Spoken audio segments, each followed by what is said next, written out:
I'm a proud working mom to one miraculous little boy who inspires me every day, overcoming the odds with spina bifida. I'm a wife, daughter, sister, and aunt. My name is Mary Ann, and I am a miraculous mama.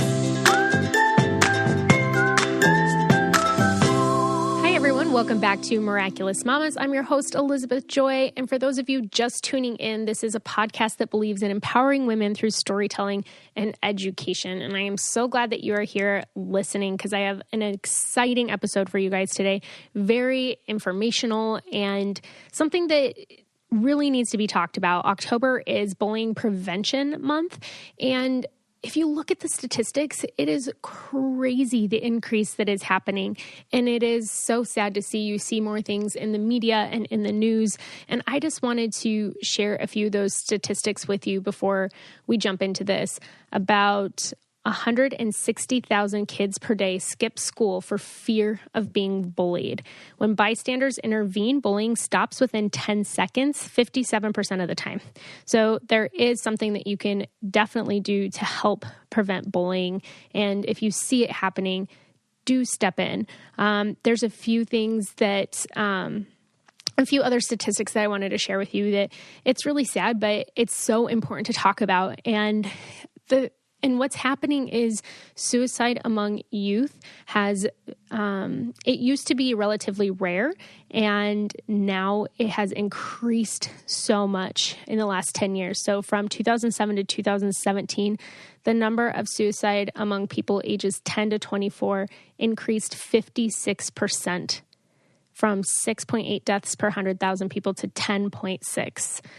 And it's become the second most common cause of death among teenagers and young adults is suicide.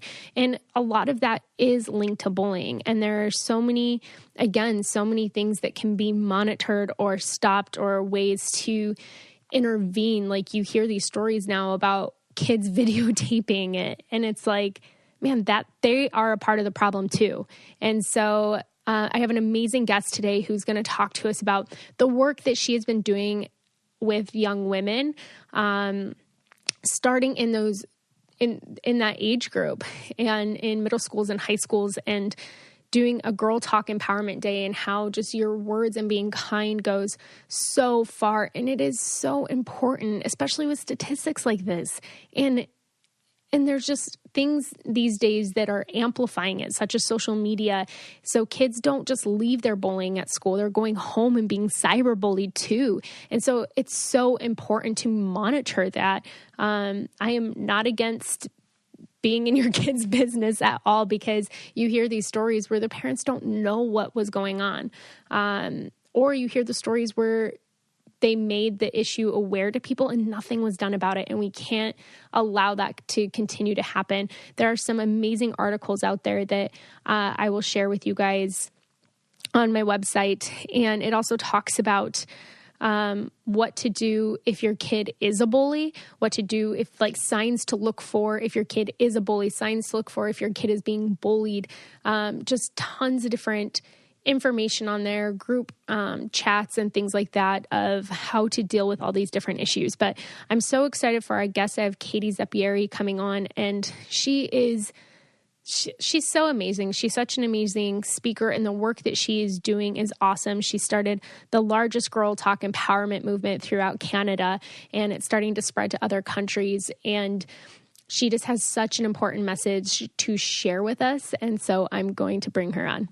All right, everybody. I'm so excited about today's guest. I have Katie Zeppieri on, and she is just killing it. She's such an amazing woman. She is a speaker, an entrepreneur, an activist. She's an author, and she founded the Girl Talk Empowerment, which is an amazing, amazing community that I'm going to let her talk about. But I actually got introduced to her at a convention that I went to earlier this year. She was a speaker there, and she told this amazing story about an article that she wrote that just always stuck in my mind. And Katie, I've retold that story so many times about that woman in Nepal that you wrote the article on. So I'm just so excited that she agreed to come on, and she's here today. So thank you, Katie. Thank you so much for that introduction. And I'm so glad we connected. Yeah, me too. Yeah, like I said, she was a speaker at the Toronto Business Babes event that I went to. And yeah, I mean, you spoke about what you're doing and the work that you're doing and just shared some of your heart. And I was in that moment, I'm like, oh my gosh, I have to get this woman on the podcast. So since October is Bullying Prevention Month, I was like, oh, wow, this is such a great opportunity for her to come on. And this is great. And honestly, the community that you're building, Elizabeth, and empowering women and moms is just so wonderful. Like, I think that's really the message, even with the work that I'm trying to do with my organization, Girl Talk Empowerment. You know, we're really trying to create this culture and change the culture of how girls and women treat each other. Because, you know, my own personal experiences in school, particularly high school, showed a very different side of girl world. And it was not a positive one. You know, I really found myself wanting to be friends with males and trying to avoid female circles as much as possible. And one of the reasons for that is because I found there to be just so much drama, gossip, rumors, bullying, and girls bully in a very insidious sort of way where it's not typically the physical bullying, which has its own issues and is obviously very problematic. But girls tend to bully in a way that eats away at someone's psyche and self-esteem. It has a lot to do with name calling. It has a lot to do with like talking bad about someone behind their back. Also kind of even more cruel things like trying to isolate someone, trying to make it so that they have no friends or so that they feel like nobody likes them. I see this. I witnessed it. I experienced it in school. I see it now in the work that I'm doing, speaking and traveling to schools around Canada, the US. It really is this culture of mean girls. And we're trying to change that. We want to create this culture of kindness where girls actually look to empower each other and not see somebody else's beauty or, you know, intelligence as like a threat and instead see it as something I can compliment this person. It's okay that that person can be pretty, beautiful, and that doesn't take away anything to do with who I am as a person. So I think, yeah, Bullying Prevention Month is so important in general, especially related to this topic of girls, as I've seen it continue into womanhood as well. Yeah. Wow. Yeah. I remember reading or hearing somewhere that in boys, bullying tends to be more physical, but for girls, it's social and emotional bullying. And so that is such a different mental battle. It is. And social media has made that way, way, way worse, especially for girls, because you know, it was one thing to be isolated at school, which, by the way, was something that happened to me. I remember having like a very specific group of girls actually targeting me and sort of going to anyone who would try to speak to me, approaching them shortly after speaking to me and asking them why they were talking to me and why they would ever want to be friends with Katie Zeppieri. And so like there was that kind of like isolation trying to happen. And that is how I was made to feel. But now it's even worse, in my opinion, because not only will you be isolated at school, but now you can go home online and, you know, you're checking in with your friends or you're on Snapchat or whatever it is that you're doing. And that label that you're given of being the girl who has no friends or nobody likes you is just going to be reinforced again and again and again. With people blocking you, with people putting terrible comments, with people sending you negative direct messages, or just even that psychological game of who likes your photo and who doesn't like your photo. Like this is the kind of stuff that is affecting the minds of young girls today. And my argument is that they are, you know, being so bombarded with these negative messages that it actually prevents them from worrying about anything that matters. It's hard to focus on wanting to, chase a dream or, better yourself in any way, whether it's academics or extracurriculars, when you're just feeling like basic social inclusion is such a struggle for you. Yeah. Wow. And that was one of the questions I was going to ask, was about social media, because you hear about it so much now, like even with the teen suicide rate, and almost all of it now involves social media, which is super sad, but it's also preventable. And I don't know, it's so hard because you hear about bullying and it like makes you angry. Like when I hear even you saying like those girls targeted you, I'm like, wow, what brats, like, and it's like, how do you, like, it is prevention. So it's like, okay, how, instead of like just getting mad about it, which I'm doing, I'm like, oh my gosh, people suck, but it's like, how do you like take steps to change that? And you know what, that's something that we're trying to wrestle with. Unfortunately, I think I have a very sort of realistic perspective that there will always be people who try to bring you down in life. Like, I don't know if we can ever fully combat that, or there will be some adversity that comes your way. So I think what we've tried to do is focus on individual empowerment. And that speaks to the girl who's sitting there feeling like she doesn't belong, feeling like she has no place, that because she isn't the most popular girl in her school, or she doesn't feel like she's the prettiest girl in her school, she feels like she has no value. So when we kind of come in and speak to her, that's kind of who we're looking for in those audiences, to say, you have immense value and worth. You don't need to compete with any of these other girls. You don't need to change who you are to try and be more like somebody else. Like, you just alive, you doing your thing, you have value and worth.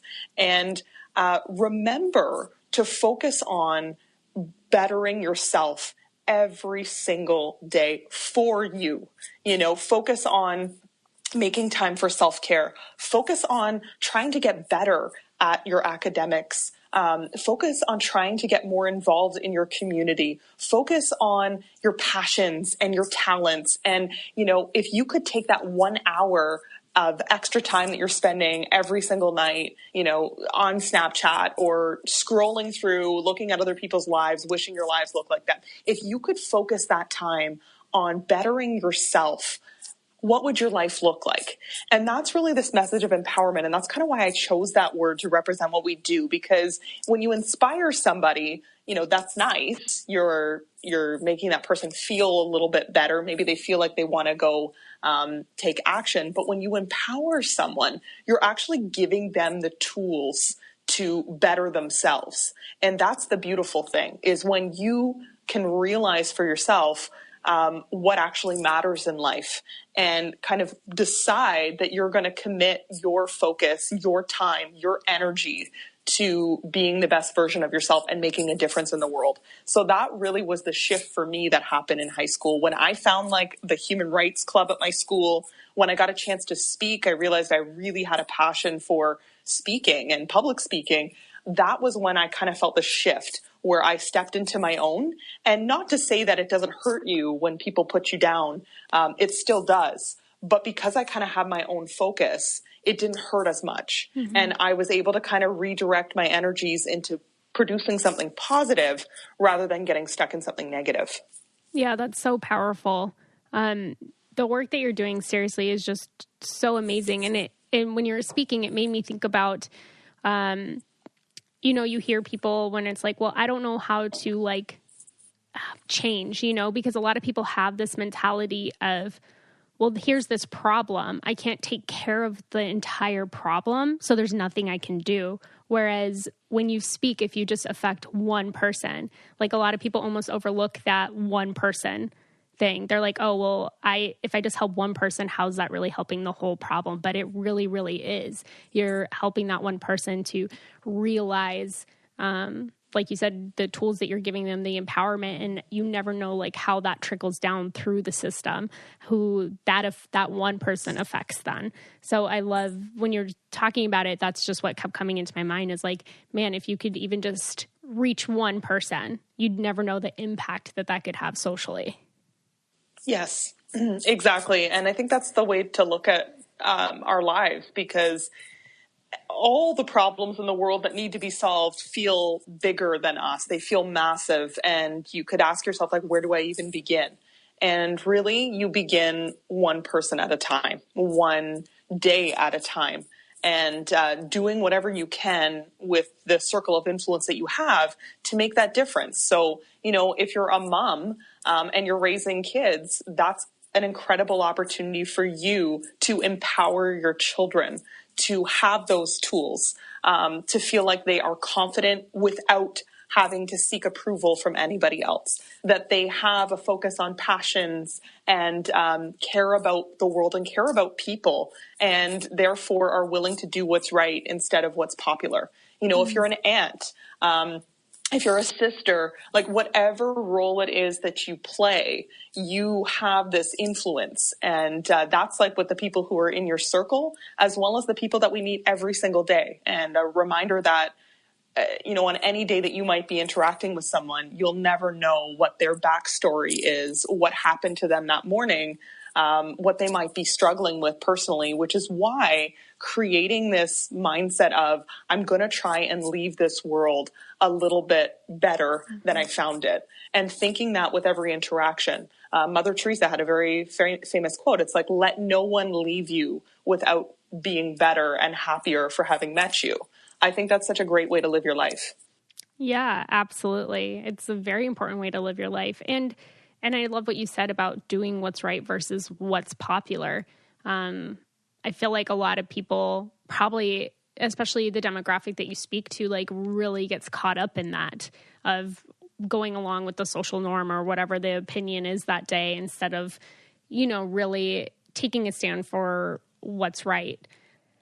All right. Have you guys been putting off making a trust or a will for your family because you don't know where to go, or do you need a lawyer? And there's just so much different information out there, and the task can seem pretty daunting if you don't know what to do. But that is why trustandwill.com has simplified it for us. You get the peace of mind protecting your assets and your family. And the best part is it takes 10 minutes to finish online, starting at only $39. They offer guardianships, wills, and trusts in all 50 states.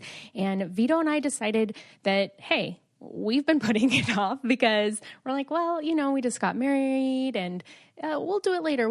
But you never know when you might need one. So we decided to sit down and do it. And we were so impressed with how quick it took. It asked us questions that we didn't think about. We didn't have to leave our house or go somewhere else to even sign our documents. They prepare all of that for you, send you the documents to sign. And it was so easy. And we do have some peace of mind now, knowing that if anything were to happen to either one of us, that we're going to be protected. We're going to be okay.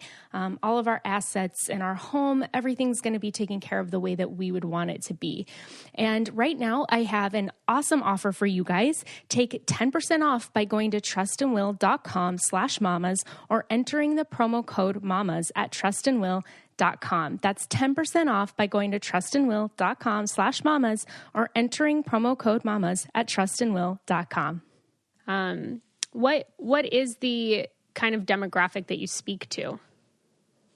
So it really began with ages 11 to 18. So we're targeting like that grade 7 to grade 12 age range. But honestly, Elizabeth, I get asked to speak to younger audiences, and quite often I'm really speaking to women, because what we're finding is that these same struggles are not isolated to a younger age range. They are very real challenges that many women are struggling with today. And the scars of what happened when they were younger still continue. And I can speak to that. Like, I remember exactly where I was, exactly what I was wearing on those days where somebody tried to tear me down.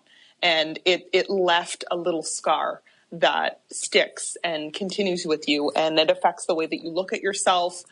It can affect the way that you interact with people. Like, all of these things have a lot of power. So really it's trying to reach a younger demographic to help be part of the prevention, and also reaching women to be part of the solution, in the sense that once we get to a certain age, we become those mothers or aunts or, people of authority and influence. And if we're struggling, we're going to pass on some of those scars down to the next generation. Yeah, well, I think almost everyone has something that they can look at back in their lives when something mean was said to you or somebody made you feel horrible about yourself. And you can remember that moment and remember exactly what it felt like. Like, I have a moment when I was 11 years old that somebody said something mean to me, and it hurt. And like, I still have that memory of what that person said to me, and it made me super self-conscious about myself. And it's so crazy how those just like little moments, it was like a little phrase that somebody said to me, kind of making fun of me, and it sticks with you. Like, you remember that. Yes. It's traumatic. And I'll hear so many times from women, and they'll say, you know what, like, I remember that day that the first kid at school called me fat. And it's like, it almost is like they can point back to that first incident as like the beginning of how their self-image started to change. Many girls and women struggle with eating disorders, and poor body image. And it's like, almost always you can go back to like a specific moment, whether it was a family member, whether it was a friend, whether it was just a random kid at school. There was something that was said or directed towards that person that kind of planted this seed of self-hate. And it's about trying to build the confidence so that, when kids are that age, they're not as affected, or they try and not let hateful words stick as deep. And it's also about trying to help people remove those scars if they have been formed. Yeah. How do you, I guess, go about helping people remove those scars and move forward? There's one activity that I really love to do, and it's a labels activity. So essentially we use Post-it notes, and I'll start by having the individuals write down on one color all of the negative labels that have ever been placed upon them. And this could be something that maybe was said to them, maybe they thought of themselves. They kind of write one term or phrase down per Post-it note. So a lot of times you see the same words in an audience of 50. Like, I'll be like, okay, put your hand up, or hold up the label if you've written down fat. Hold up the label if you've been called a slut. Hold up the label if you've been called ugly. Like, it's really fascinating to see just how many shared terms there are between an audience. So we start by writing down all of the negatives and actually placing them on yourself, which is really a strange experience. And I have the audience kind of say out loud that term as if it was being said to them. So, you're ugly, and kind of like sticking it on you. You're fat, and kind of sticking it on you. So eventually you kind of have this crowd all wearing these negative labels. Then they have a different color of Post-it notes in front of them, and they are to write any of the positive labels that have been placed upon them in their life. So, beauty, you're beautiful, you're smart, you're kind, you're a leader, whatever it might be, kind of starting to write those out in front of them. What I always find is that more often than not, people are quicker to think of the negatives and ask for more Post-it notes for the negatives than the positives. But when we dig deep enough, they can remember some of these positive things that have been said to them. So then it's a really powerful moment of actually like turning to the person next to you and removing negative labels and replacing it with a positive one. And again, I think like the value of saying it out loud is so powerful, to say, you are not ugly, you are beautiful. You are not dumb, you are smart, and kind of doing this beautiful replacing between each other is just such a moment. And of course, that's a very symbolic activity, but it has a message that I think is we can't choose what people say to us, but we can choose what we allow to stick to us. And that is the significance of that message. And I think for all of us who battle, we have to remember that these were labels that were given to us, but we don't have to choose those for ourselves. Wow, that seems like such a powerful exercise and emotional. Just even when you were talking about it, like, I'm like, that has to be so emotional, sticking those labels to yourself, like, and saying them to yourself out loud. Cause then I don't know, it just brings kind of back up again, that feeling of when that person said it and how it made you feel, and you kind of feel it all over again, and then replacing it almost with something positive. Yeah, it's like owning it in a weird way. And, just to give you an example of one term that I always write down that really stuck with me. So I was born with an eye disorder, which means that my left eye cannot move out towards my left ear. So if I were to try and look to the left, my left eye will stay in the center of my eye, but my right eye will move out. So I will look cross-eyed. It's called Duane syndrome. And, this was something, again, I was born with. I didn't really think much about it. But then you kind of start to hit that age where maybe people point this out to you. So I'd have questions about it. Do you have a lazy eye? Is there something wrong with your eye? Or what's wrong with your eye? And then I'd be in class, in high school, and I'd have girls who were my friends turning around to each other and making cross-eyed faces in front of me.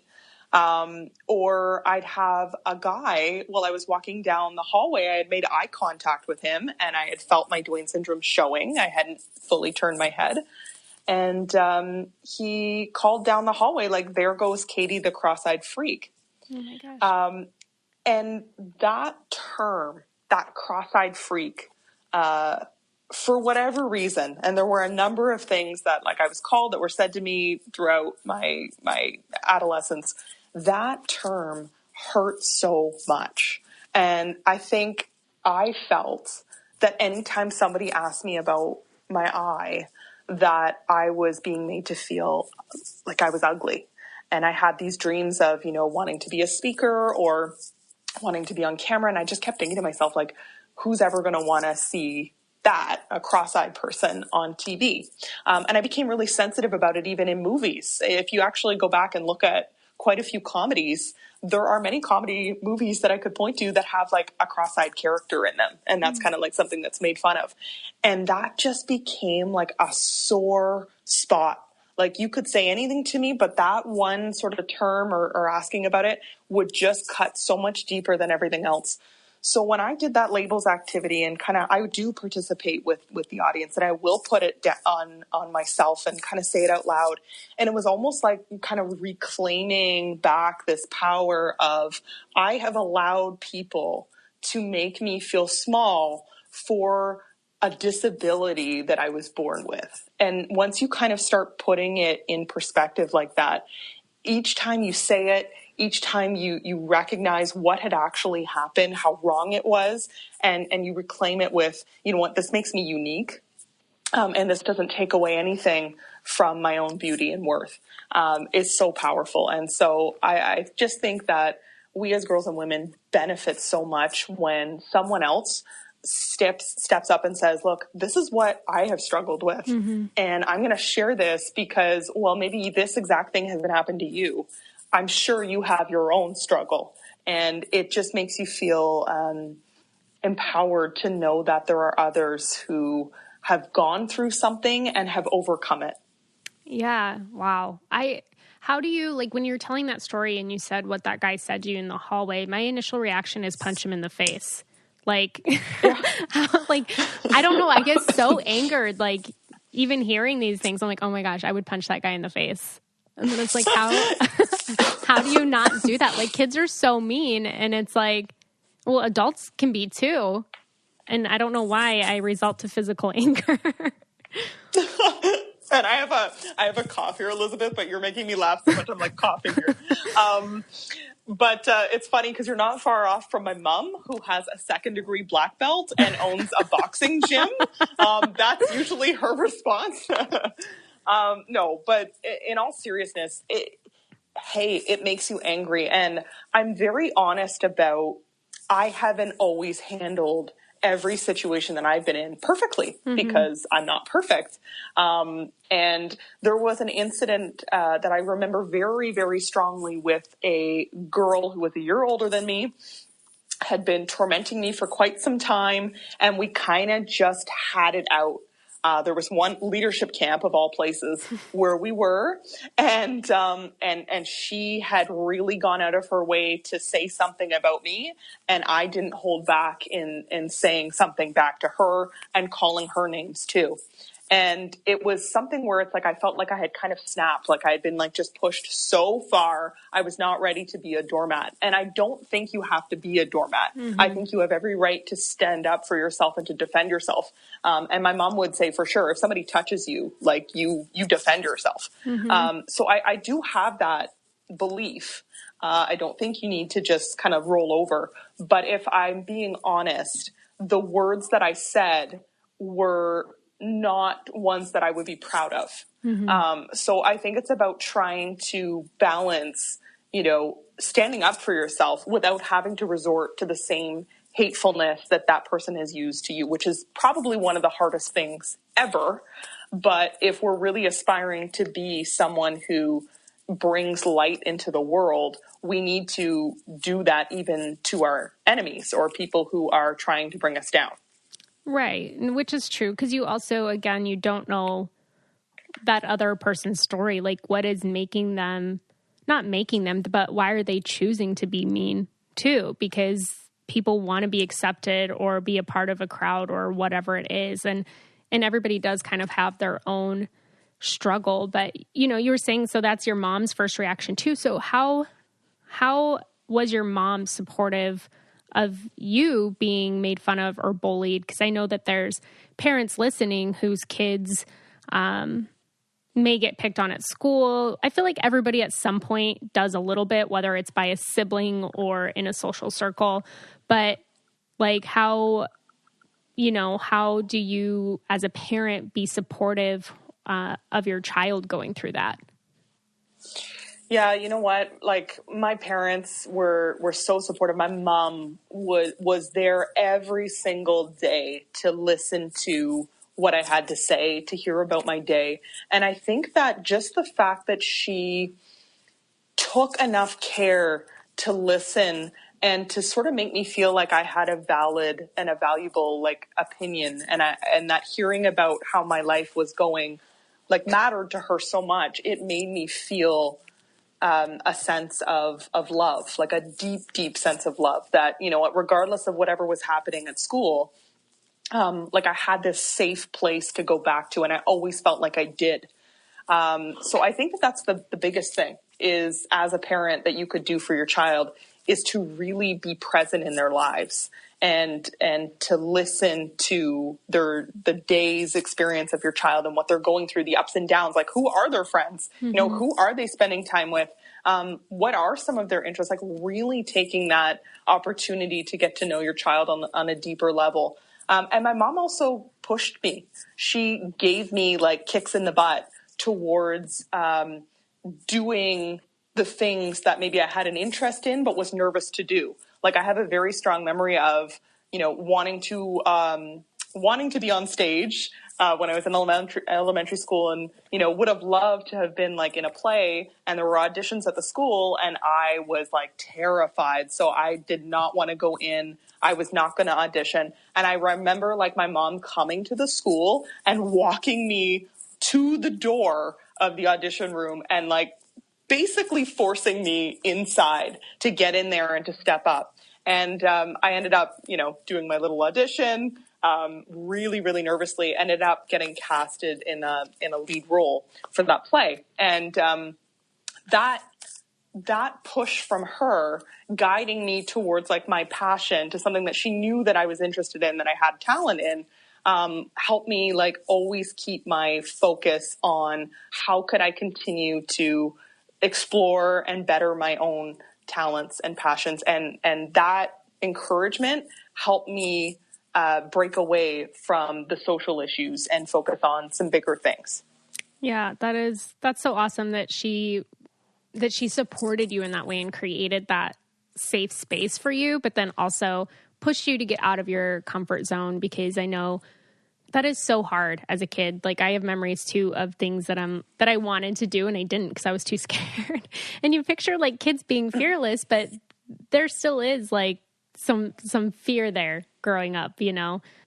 All right, so by now, everyone's heard about CBD, and there still seems to be a lot of confusion surrounding it. And there's so many different companies out there, and not all CBD is created equally. But adding Hemp Fusion CBD to your routine has tons of amazing benefits for you. Our bodies make natural cannabinoids, and plant-based CBD helps naturally balance our body out, which I did not know that. Did you know that your body makes cannabinoids? Because I did not. But also Hemp Fusion, they infuse their products with omegas and terpenes to help you feel 100%. So you're not just getting CBD, you're getting added benefits that work with it and with your body to give you the best benefits that you could get from the product. And they add in other natural ingredients to create products that help specifically with stress, sleep, and energy. And who out there is not feeling stressed or needing more sleep or a little bit more energy? I think all of us could use balance in all those areas of our life. And everything that they do adds up to an amazing product and a better day for you. Hemp Fusion does all of that work for you. It's available both online and at a natural product retailer near you and ships anywhere in the US. Use promo code MAMAS for 20% off your first order and free shipping at hempfusion.com. That's promo code MAMAS. Get Hemp Fusion shipped anywhere in the United States. That's promo code MAMAS for 20% off your first order and free shipping at hempfusion.com. What do you say to parents whose kids are the bully? Whew, Elizabeth, we're going there. That's a tough one. Honestly, if you can recognize when your child is in the wrong, like, you know, I'm not yet a parent, but I just think that's probably really hard to sort of even allow yourself to come to that conclusion. Like, hey, you know what? My child might not be perfectly innocent in this situation. And I think that's important in general. And I also should say that about my own family. Like, they defended me 100%, but they would also acknowledge when I was in the wrong. And I think that balance is so important because we're not perfect. Nobody's perfect. Your kid is never going to be perfect because we can't be as humans. They're going to make mistakes. And so I think if you recognize that perhaps your child is the one who is sort of lashing out or putting down another child, I think that is a warning sign and a red flag of your child struggling. And so typically we find that the people who bully are either being bullied themselves, and maybe they're not sharing that with you. Maybe they're experiencing something in their social situation or someone that's putting them down. Or there's like a deep, deep sense of insecurity. And so I think it's about recognizing those signs and making time to have those conversations with your child and making sure that they know the consequences of their actions and just how powerful words can be. They can really hurt. They can be detrimental. They can leave scars.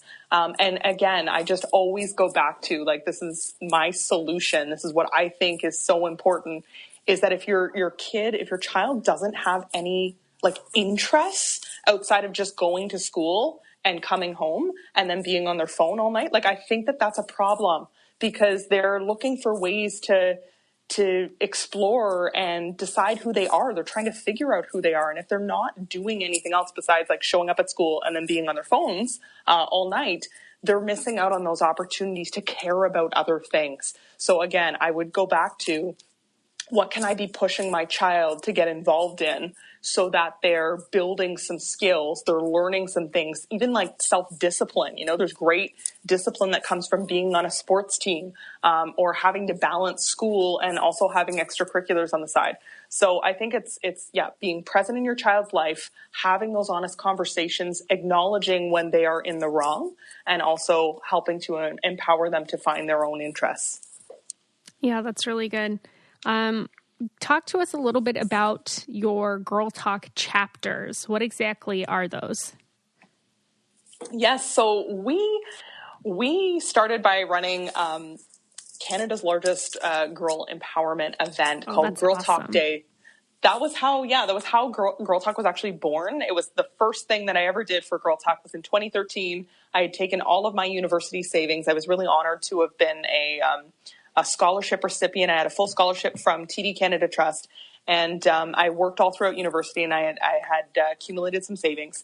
And when I was speaking in schools, I saw that there was a need for girl-specific programming, and felt really inspired about like putting together this awesome pep rally day to kind of do that. And so that was the birth of Girl Talk. And after that first event, which was amazing, and we had an incredible turnout of about 700 people for that first event, I realized that we needed year-round connecting and supports. And so it was schools who would actually like bus the girls to come to that big day. And now it was like, what can we offer to those schools to help them continue these messages of empowerment? Mm-hmm. So the Girl Talk chapter program was born. And essentially we give schools resources, a teacher resource manual. We give them like a support network, a community to facilitate like girl clubs at their schools. And they can target the issues that are of most concern for their particular community, socioeconomic status, etc. And it's been really awesome to see chapters growing throughout Canada, the US. We had a couple of international chapters join on board as well in Uganda and Egypt, and each one bringing their own spin to how can we focus on girl empowerment.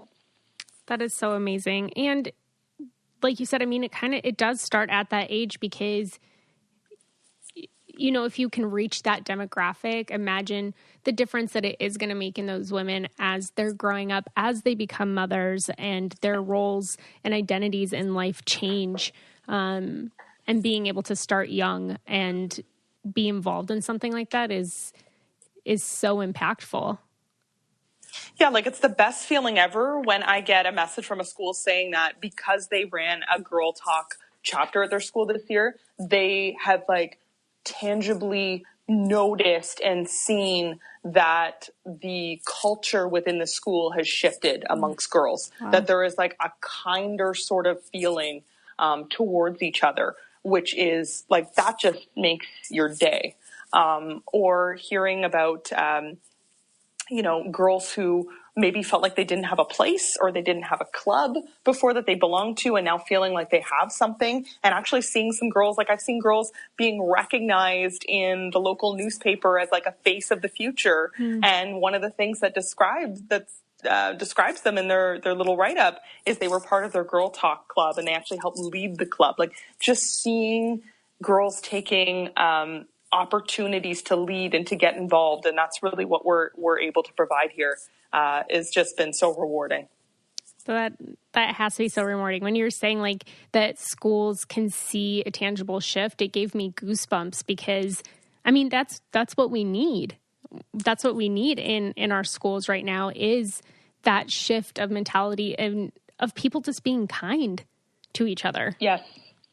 Yeah. Kindness is the key for it all. So we love seeing that. And I do want to acknowledge, because I do get moms of boys who message me all the time, like I completely support the need for male-focused programs as well.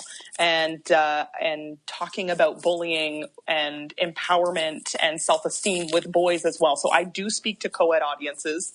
And I do think that it's important for boys to have a place where they can talk together, because it's different but equal. Like girls deal with adolescence one way and boys kind of deal with it another way, and they each have their own set of challenges. So it's really important to have those conversations as well.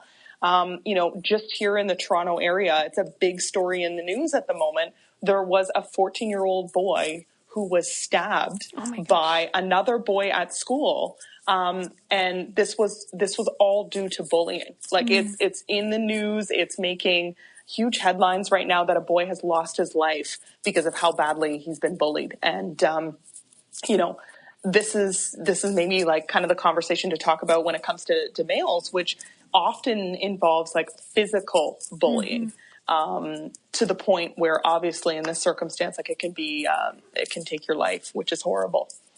Wow. Yeah, that is so sad. It's just like, why? You know what I mean? Like you hear those situations and you're like, why is this happening? Like how preventable is this? Like what were the steps that could have been taken to make sure that didn't happen or it never happens again? Yeah, and I think that's part of the conversation maybe around males especially, and if you're a parent to boys, is I think there's perhaps the tendency that boys feel like they need to man up and, kind of take whatever's being thrown at them, and not recognizing that they have absolutely every right to speak out when they are afraid, when they're being made to feel unsafe, when they're being made to feel uncomfortable, to report things. Like we'll tend to see that maybe girls are better at communicating those things because maybe it's like more socially acceptable that girls will talk or speak to a teacher, and maybe it's kind of expected socially on boys that they kind of just deal with it themselves or, get into a fight and sort of take it out that way. So I think it's really about kind of making the boys feel like they can come forward and they have every right to do so, that, handling things with violence is not the answer. The unfortunate thing about this case that I was mentioning, though, is that apparently it was reported. Apparently the boy had come forward and his mother was aware. That's why she was actually driving to the school, was because he was really afraid and not having a great day. And she actually witnessed his murder. And kind of got there, just to see what was happening, which is just absolutely devastating. And so there's really been a conversation happening about, the role of schools in all of this. And that's why I think it's so important as a parent to be involved in your child's life and in their school, knowing who their teacher is, knowing who the administration is, kind of having those conversations.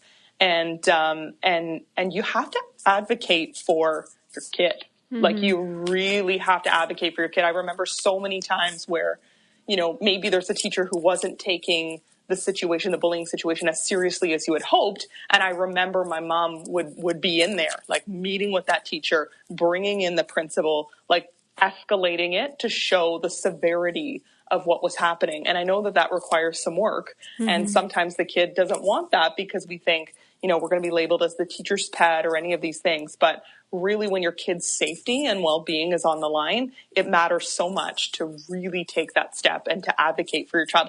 And the other thing, I'll move past the story after this, Elizabeth, but I think it's important when we're talking about bullying prevention.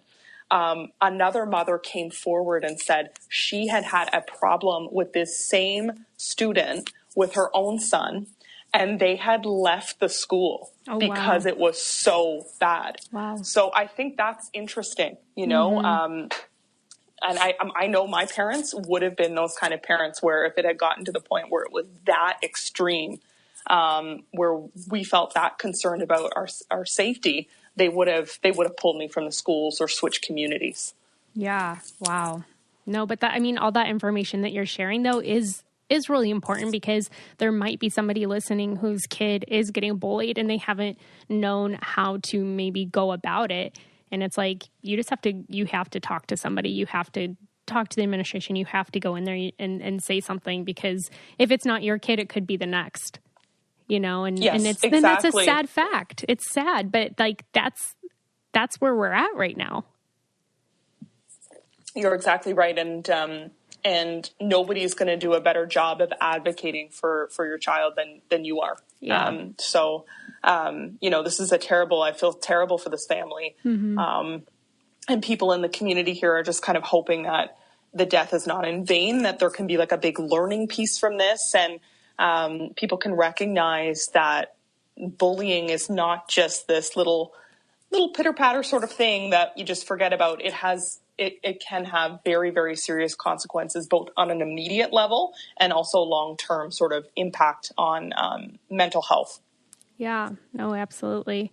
I would love for you to touch on quick about your book, She Rises book, and just tell us a little bit about what you're doing with that. Yes. So She Rises, Uplifting Words for Anxious Girls is my latest book. And it's an illustrated poetry book focused on mental health. And this is really just, again, trying to solve a problem that I am seeing, which is an increase in anxiety. And that is across the board, male and female. We are more anxious as a generation than any previous generation.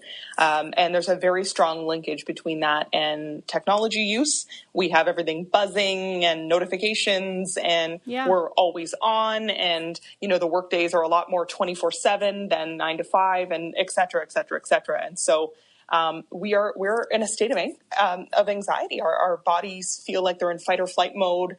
We have a hard time turning off. We have a hard time relaxing.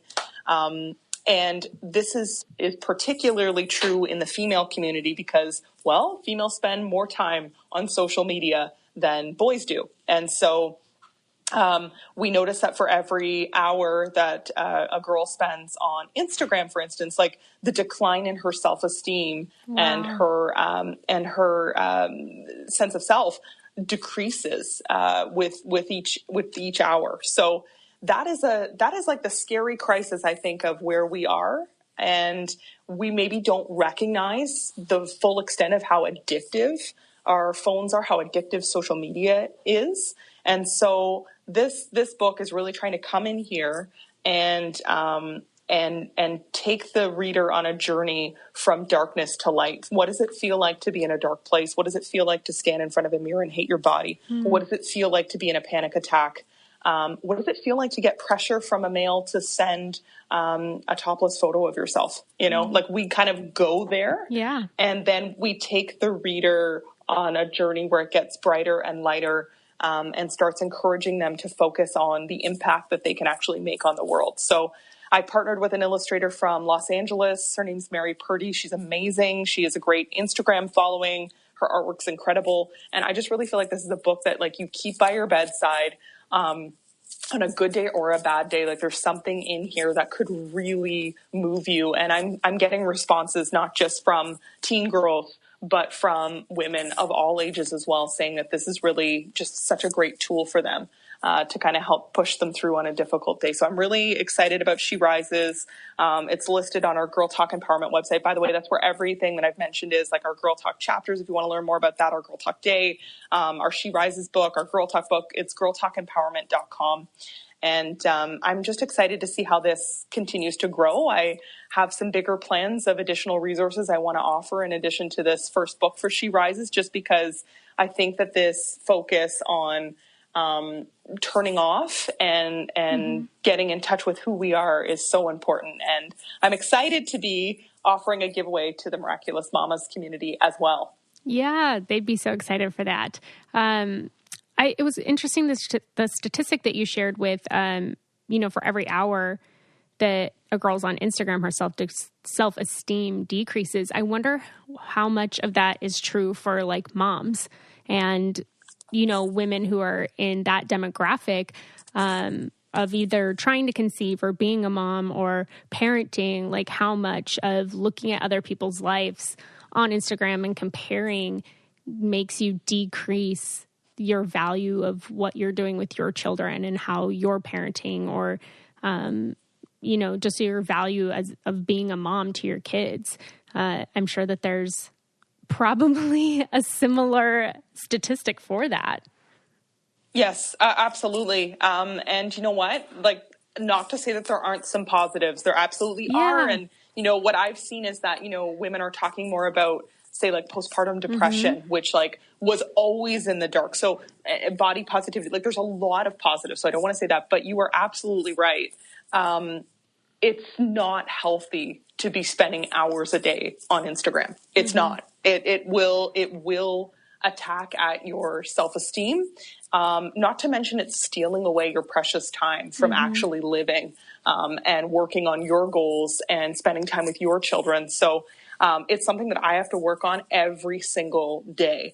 How do I set boundaries for myself that allow me to maybe be a content creator or, be engaged in some way, but yet still have that living in real life time that is, to me, at the end of my life, way more important. At the end of any of our lives, way more important. Did we actually live, experience, taste, feel the joy that comes with what it means to be human, and not just kind of stare at a screen and scroll, looking at other people's lives and in the back of our minds wishing we were on a beach or wishing our lives looked like that. That's very unhealthy.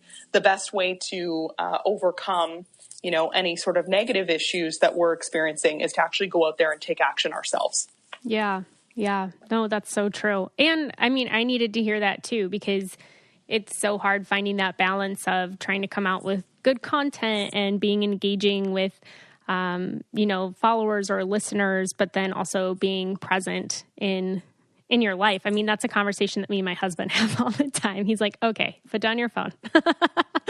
And I'm like, I'm working. And it's so hard now when your work is on your phone. Like, you carry your work around with you everywhere that you go. It's not just clock in, clock out. It's always right there. So I think setting boundaries is so healthy and very much needed to interact with the people who are right in front of you and just be engaged in your daily life. Absolutely. Yeah. And aren't our significant others great for those reminders? Yeah, for sure.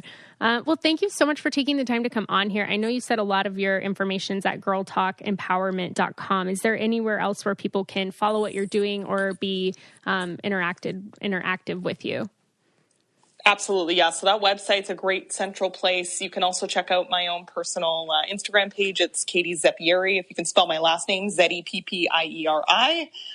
And that's kind of like a home base where I link to a lot of the work that I'm doing, and would love to connect with you further if you have any questions specifically. Yeah, awesome. Well, thank you again so much for coming on and sharing the amazing, powerful work that you're doing, and also just giving us some tools and tips to help do our part in preventing bullying. So thank you so much. Thank you so much for having me. Yeah.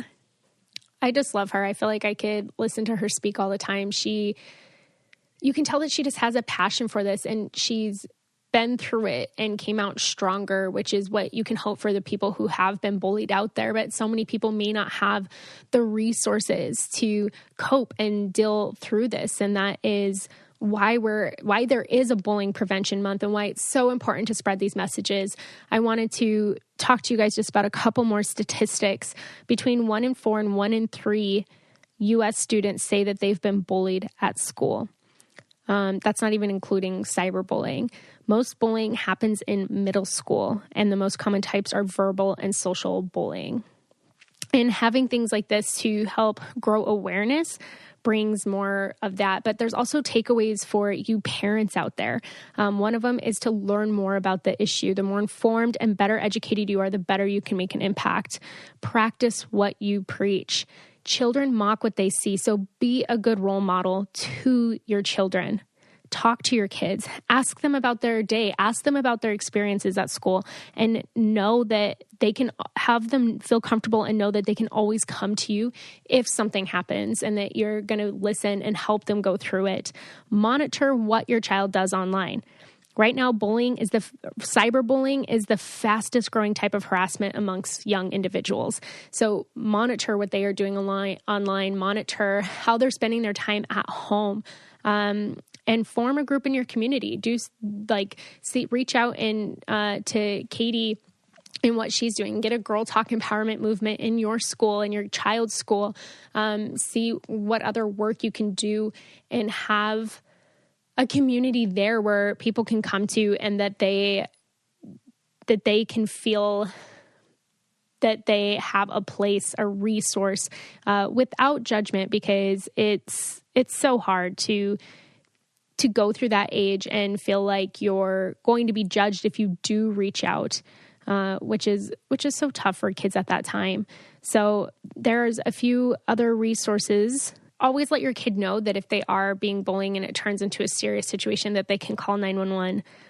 If they are contemplating suicide, there's the National Suicide Prevention Lifeline, which is 1-800-273-TALK, which is 8255. Talk to your kids about finding a local counselor or mental health services. Let them know that if they're being bullied in school, that they can tell the teacher, a school counselor, school principal, the superintendent, the State Department of Education. If your school's not adequately addressing harassment, contact the superintendent, the State Department of Education, the U.S. Department of Education, Office for Civil Rights, the U.S. Department of Justice. So there are different things that can go out there. It's so important to keep an open conversation with your kids when it comes to bullying and to be proactive, because your kids may not feel comfortable telling you, and maybe they're part of the problem. And if that's true, like, you have to be okay taking responsibility and owning that, because so many parents are like, oh no, my kid would never do that. Well, guess what? It's happened and it did, and kids are dying, and it is a serious thing, especially if there is bullying trauma that happens while they're young, and then they carry it over into adulthood, into motherhood. So having the resources now to process and having a place that they know that they can go to, a safe space, a safe person to talk these issues over with, is so, so important. I'm so grateful again for Katie coming on and educating us.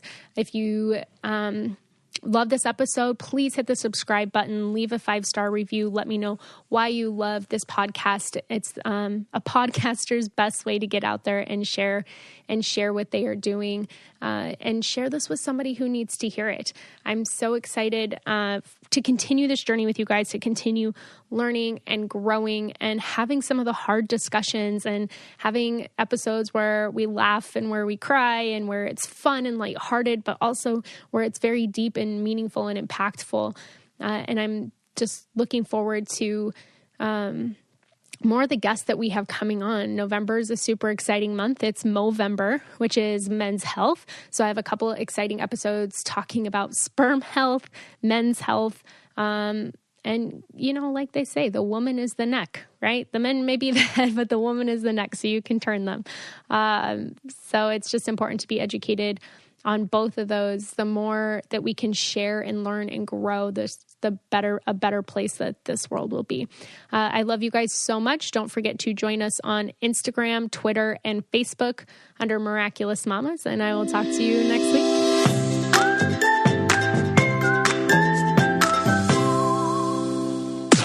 This podcast is brought to you by Wave Podcast Network. Check out all of our shows, including the Brain Candy Podcast, I Don't Get It, Coffee Convos, and Let's Talk About It.